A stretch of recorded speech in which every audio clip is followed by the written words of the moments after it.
話說早排去咗一間 book 咗好耐，期待咗好耐，都好多人推薦嘅居酒屋同人慶祝生日，結果伏到爆炸。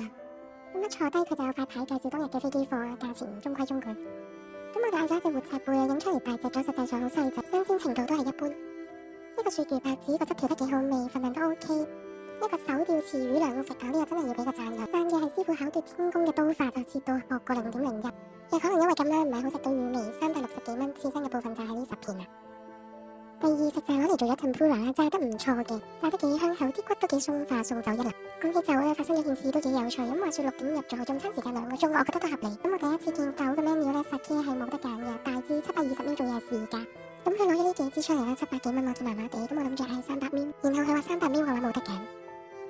House sake 冇得揀，我嚟揀，4支都冇得揀。OK，咁我唔揀。跟住喺我哋用餐時間過咗1個鐘之後，佢咪嚟同我講啦，soda，我真係 O 晒嘴。好彩我哋冇揀到支大，如果唔係咪要好似大胃王比賽咁，成支連話樽吞落肚。試咗啲魚生麻麻地，我哋就轉戰熱食，睇下會唔會熱食先係出色啲。呢個係燒雞皮，與其話係燒，我覺得更加似係炸。燒雞翼一般般唔難食，燒牛脷都係正常發揮。跟住有燒年糕同埋翼健棒，都係普普通通唔難食。咁食到嚟呢一度，我哋就決定轉場再食過。整體嚟講，餐廳嘅出品有啲名過於實啦。事後我喺度諗翻，我一路想試嘅會唔會係木子呢？木子定新子？新子定木子？你哋又有冇食過木子？